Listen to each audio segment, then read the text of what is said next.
right, part 3 of the fire. So when we could see the flames, I had called my friend.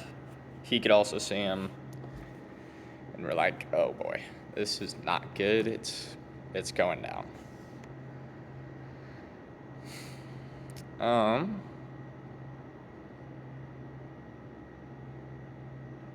So if the wind would have shifted at all, if it would have gone from more north, Arapahoe probably would not be here, honestly.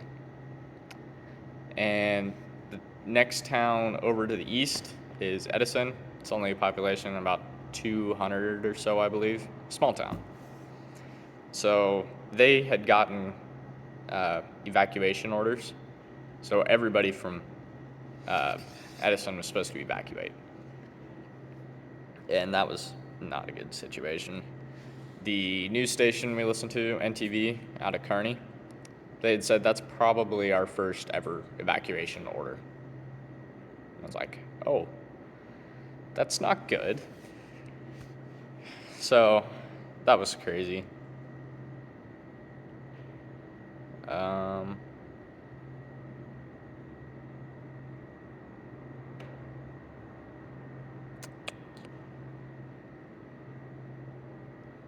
Let me see, sorry. Oh, yeah. So when the sun went down, I mean, it was dark out to the west, but out to the east and north, it was glowing like sunrise. It's kind of like a reverse sunrise, sunset. Sun went down, just like came up on the ridge. So you could see the glow, and it was super eerie and freaky, honestly. Um, there was there's an antenna out north of town. You could see it blinking, but all the haze from the smoke and dust, it was just blinking and flashing, and the whole like sky lit up when I did it. So it was super creepy. Um, and they were filling up. So Ag Valley's just catty corner to the bowling alley. They're filling up water there, dragging it out north of town. There were so many people coming in and out, and then downtown was dead. There was nobody out. There was nobody there. It was just dead. Um, so Elwood, Edison had evacuated, and one of my other friends ran cross country with him. He's a grade below me. Him and his parents and family, they were out driving country roads. For some reason, they thought that was a good idea, but they were driving roads. You could see flames and all this stuff, and it was just pitch black. They weren't the only ones doing that. I had other friends that were out before the fire and then after, and it was horrible. Anyways, we got into the bowling alley, and it was pretty much dead. We were getting it ready to close up, and then one of our workers had came into the bowling alley and pulled up, and we're like, oh. He was in the fire path. So thankfully he did not lose his house, but it was close. They had to turn on an irrigation pivot to stop the fire from getting to their house. They ended up losing a shed and a tractor, I believe. So it got just right up to the edge of their property. And they weren't the only ones like that. I had another friend who was a senior last year, same time as the fire. He had almost lost his house. It burnt all trees around his house, grass up to like 6 feet away from his house, and then his pool was gone. So it was all super close. They ended up losing, they also had 2 horses at the time at their house. They ended up, one of them got burnt to death.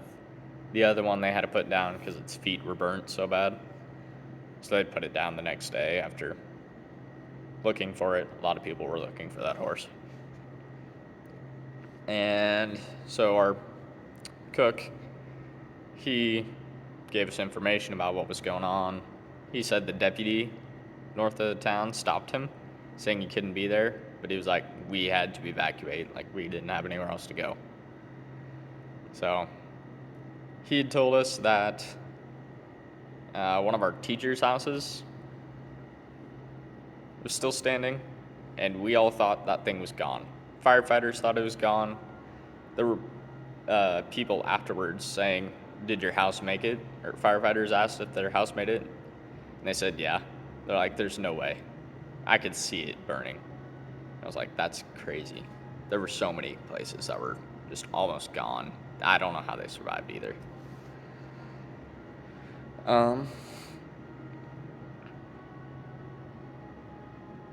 So, yeah, Corbin told us, my friend, told us that our teacher's house was still there, and then another classmate's house was still there. They ended up just having like smoke damage, had to redo siding and stuff because some of it melted.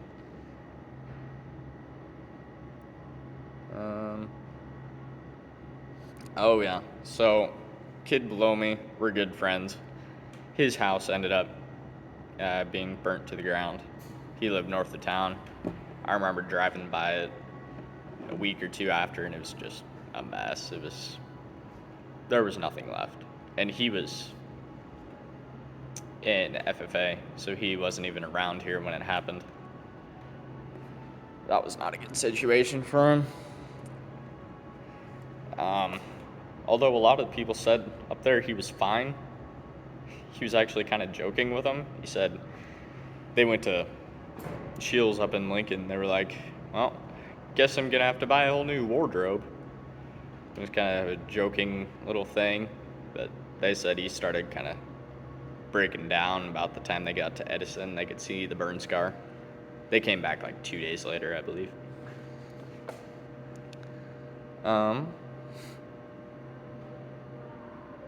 Yeah, and all the other surrounding towns like Elwood, Southern Valley schools, and all those, they were also there.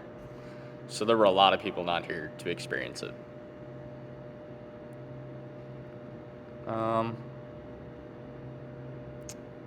think a total of 7 houses that were inhabited burnt down. And then there was another, like, I don't know, 12. I don't know, that seems high, but there were a lot of abandoned houses that burnt too. We'd also heard that one crew from Arapahoe had actually had to spray the dirt down, make it mud, and then they rolled in the mud because the fire was coming up too fast on them. They couldn't get out. They had to roll in the mud, spray themselves down, all this stuff, and then the fire blew over them. So that was not good.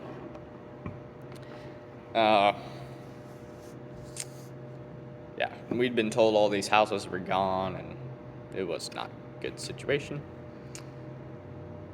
So another fire truck from Arapahoe got stuck north of town because they'd ran over a barbed wire fence, and it got tied up in the axle. Instead of going in the gate that was like literally 20 feet away, they got in too much of a rush, and it wasn't good. I think 2 of our trucks got some type of damage to them. I don't know about the others.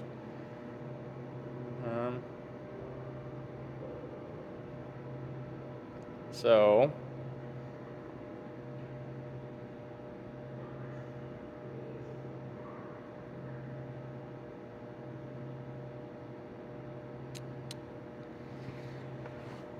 sorry, I gotta keep looking at information.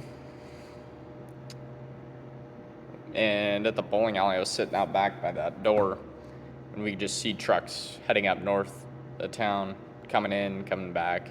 It was crazy.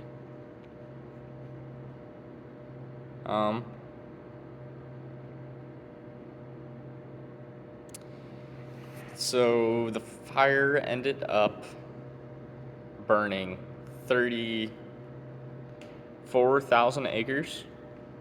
So it had been one of the biggest in Nebraska. And it was actually the second largest active fire in the United States at that time. So from the beginning of 2022, Until then, it was the second largest fire to date of that year. So that was kind of crazy. So the next morning, that's when I found that out. Another one of, he graduated a couple years ago. His truck and garage got burnt down. Here, I'll do that in a separate video. I'm gonna go over like the aftermath. So, thank you for watching, and please consider subscribing so you can all watch the rest of this stuff. Thank you.